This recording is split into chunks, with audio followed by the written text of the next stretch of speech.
The Phillies just completed another year with a disappointing close after reaching some of the highest highs baseball has to offer. In 2024, they took a step forward, starting the year on fire to eventually win the National League East, to then get bounced by the Mets in the playoffs. And there are some serious questions as to whether this collection of players will be the right combination to claim a World Series title, and that's where we come in.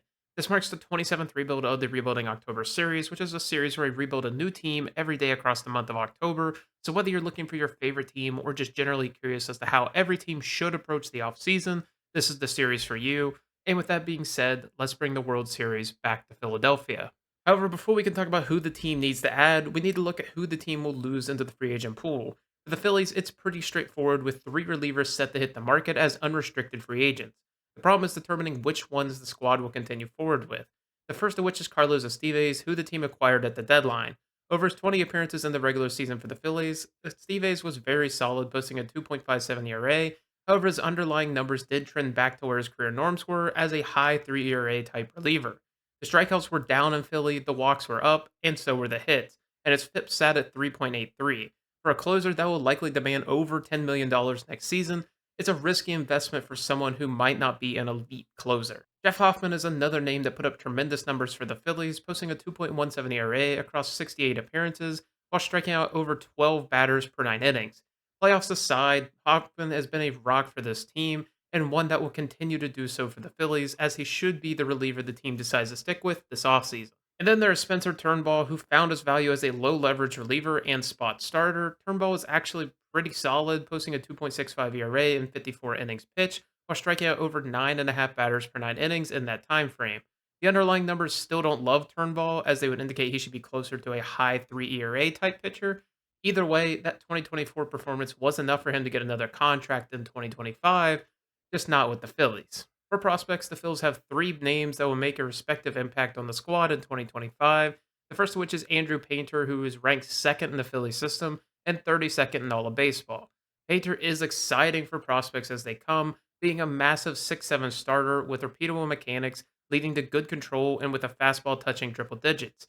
Painter could look to make the squad and form a filthy rotation top to bottom.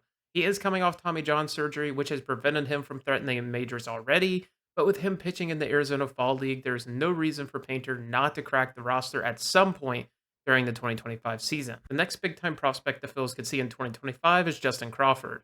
After being selected 17th in the 2024 draft, he's hit the ground running, literally. Crawford's game is predicated on his big time speed, graded at 75 out of 80, with a plus hit tool and arm.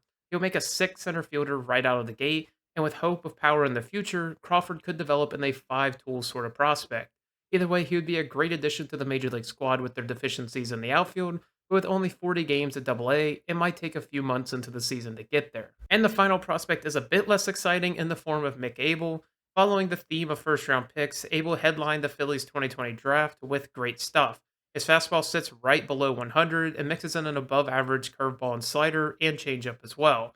The problem for AEL has always been his control. In 2024, that number rose to 6.5 walks per 9 innings, which led to his ERA ballooning to 6.46. It's a very hit or miss sort of prospect, where if the Phillies can get that semblance of control from the righty, he'll have the makings of a frontline starter. And if not, let's hope he can make a name for himself in the pen. For additions, the team doesn't need to make overwhelming changes or even bring in a star to change the team dynamic. The team general manager said himself, "We have as many stars as anyone in baseball. It's not always about the stars. Sometimes it's about the supporting cast as well." So with that in mind, the team will only be signing Luke Jackson in replacement of Esteves, leaving in free agency. Jackson has shown the ability to be an elite reliever in two of his three most recent seasons pitching in the majors, but struggled last season posting a 5.09 ERA. However, there is still a lot of reasons to like the righty. His ground ball rate is still really high, which can help negate some of that hard contact he does give up, and he's been able to get his chase rate up in 2024. He could be a very quiet addition to this team that could turn heads come October. And that's going to do it for the additions to the team, bringing the final squad to JT Realmuto at catcher, Bryce Harper at first, Bryson Stott at second, Drake Turner at short with Alec Bohm returning to third. Brandon Marshall starting left with Rojas at center, who you hope can provide any value offensively, with Nick Castellanos in right and Schwarber at DH.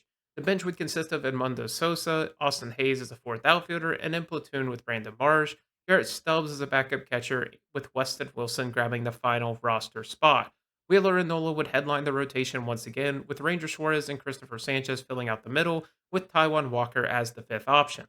Sometimes it's important to have patience with the team. It's very hard to win at the top of this league, and sometimes it comes down to just a moment here or there. The team is good enough to toy with the regular season and test what works and what doesn't. The prospects waiting in the wings are cookie cutter fits for the current deficiencies of the team in the outfield and in the back end of the rotation. And if the pieces at the major league level prove they can't handle the job, call them up. And if they're struggling, make a trade for a star at the spot and go for the World Series. It isn't the sexy off season with moves aplenty, but it's one that keeps the Phillies in the thick of the race, a series of events going differently from being in World Series representative once again.